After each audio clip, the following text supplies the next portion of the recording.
आज से अरबों साल बाद सूरज एक रेड जायंट में बदल जाएगा और फिर ये धीरे धीरे खत्म हो जाएगा।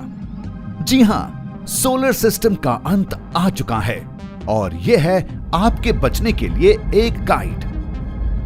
क्या होगा अगर अर्थ जीवन के लिए जरूरत से ज्यादा गर्म हो जाए? सोलर सिस्टम में और किस जगह पर इंसानी सिविलाइजेशन रह सकती है? और अपने आखिरी दिनों में सूरज कैसा हो जाएगा? आप देख रहे हैं क्या हो अगर, और यह है क्या हो अगर आप सोलर सिस्टम के खत्म होने तक बचे रहें। लगभग 4.5 अरब सालों से हमारा सूरज हमारे सोलर सिस्टम का चमकदार सेंटर रहा है। ये अपने कोर में होने वाले न्यूक्लियर फ्यूजन की वजह से चलता है और यहां हर second 66 crore 10 lakh ton hydrogen जलती है। स्पेस में अपने अब तक के जीवन में सूरज ने अपना लगभग आधा फ्यूल सोर्स खत्म कर दिया है। इसका मतलब कि हमारे सूरज के पास और 5 अरब साल बचे हैं। जैसे जैसे सूरज अपनी हाइड्रोजन को न्यूक्लियर फ्यूजन में इस्तेमाल करता जा रहा है, वैसे वैसे ये हीलियम से और ज्यादा भरता जा रहा है और इस वजह से ये और ज्यादा एनर्जी उगलता है। हाइड्रोजन जलने के हर 1 अरब सालों में हमारा सूरज करीब 10% और ज्यादा चमकदार होता जाता है। आखिरकार ये सारी एनर्जी सूरज की बाहरी परतों को धकेल देगी और हमारा तारा साइज में बड़ा हो जाएगा। फिर हमारे सोलर सिस्टम के बीच में होगा एक रेड जायंट। तो सीधा आज से 1.5 अरब साल आगे चलते हैं। ये कहने के लिए माफी चाहूंगा, लेकिन अर्थ के लिए हालात ज्यादा अच्छे नहीं होंगे। सूरज की बढ़ी हुई चमक की वजह से भयानक ग्लोबल वार्मिंग की शुरुआत हो जाएगी। हमारा प्लैनेट इतना गर्म हो जाएगा कि हमारे सागर उबलने लगेंगे। बढ़ी हुई गर्मी और रेडिएशन से हमारा सूरज सोलर सिस्टम के हैबिटेबल यानी रहने लायक जोन को शिफ्ट कर देगा और अब वो जगह जहां लिक्विड पानी हो सकता है वो मार्स में पाई जाएगी। हाँ, अब मार्स हैबिटेबल बन जाएगा और ये इंसानों के बसने की अगली जगह हो सकती है।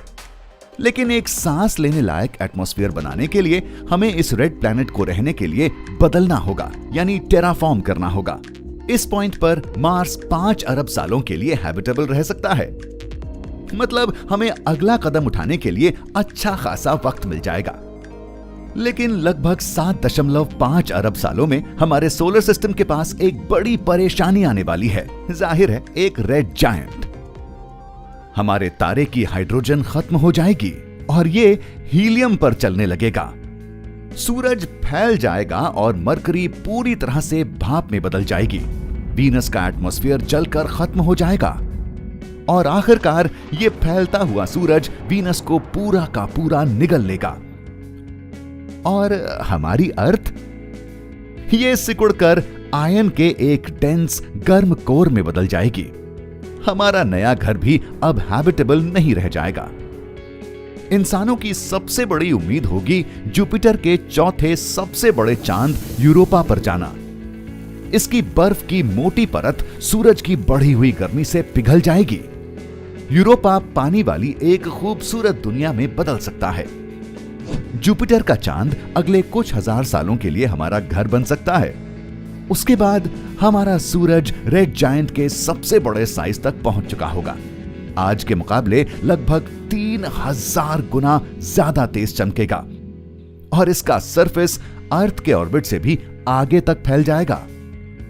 आज से 8 अरब साल बाद सूरज की वजह से प्लूटो तक जीवन का रहना मुमकिन नहीं होगा। तो हमारे लिए सबसे अच्छा ऑप्शन होगा काइपर बेल्ट में किसी दूर के ड्वार्फ प्लैनेट पर घर ढूंढना। वहां का तापमान अर्थ पर हमें जैसे तापमान की आदत है उससे मिलता जुलता हो सकता है। इंसानों की इस जनरेशन के लिए अर्थ पर जीवन बहुत बहुत पहले की बात होगी।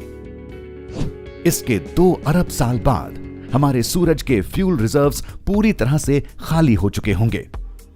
सूरज अस्थिर हो जाएगा और धड़कने लगेगा। इससे इसकी सबसे बाहर वाली परतें हट जाएंगी। सूरज एक रेड जायंट से एक व्हाइट ड्वार्फ में बदल जाएगा। इसका मतलब कि ये तब तक सिकुड़ता जाएगा जब तक कि ये आज की अर्थ के साइज जितना ना बन जाए। इससे भयानक मात्रा में एक्स-रे रेडिएशन फूटेगी, लेकिन गर्मी कम निकल रही होगी, तो ये हैबिटेबल जोन एक बार फिर तेजी से शिफ्ट हो जाएगा। ये काइपर बेल्ट से वहां शिफ्ट हो जाएगा जहां पहले मरकरी थी। इंसानी सिविलाइजेशन के बने रहने के लिए हमें किसी और तारे के हैबिटेबल बाहरी प्लैनेट यानी एक्सोप्लैनेट पर जाना होगा। हमारा व्हाइट ड्वार्फ क्वाड्रिलियंस यानी कई करोड़ शंख सालों तक रेडिएशन देता रहेगा, तो इसके नए हैबिटेबल जोन में वापस जाना शायद एक अच्छा ख्याल साबित ना हो। एक समय पर हमारा सूरज रही ये चीज अब अपनी सारी एनर्जी का इस्तेमाल कर चुकी होगी, तो ये चमकने या गर्मी देने के लायक नहीं रहेगा। लेकिन इसके पास इसका भार और ग्रेविटेशनल पुल यानी गुरुत्वीय खिंचाव अब भी होगा। ये एक ब्लैक ड्वार्फ भी बन सकता है। साइंटिस्ट ने अब तक ऐसे किसी तारे को नहीं देखा है, क्योंकि ऐसे तारे उम्र में हमारे 14 अरब साल के यूनिवर्स से भी ज्यादा बड़े होंगे।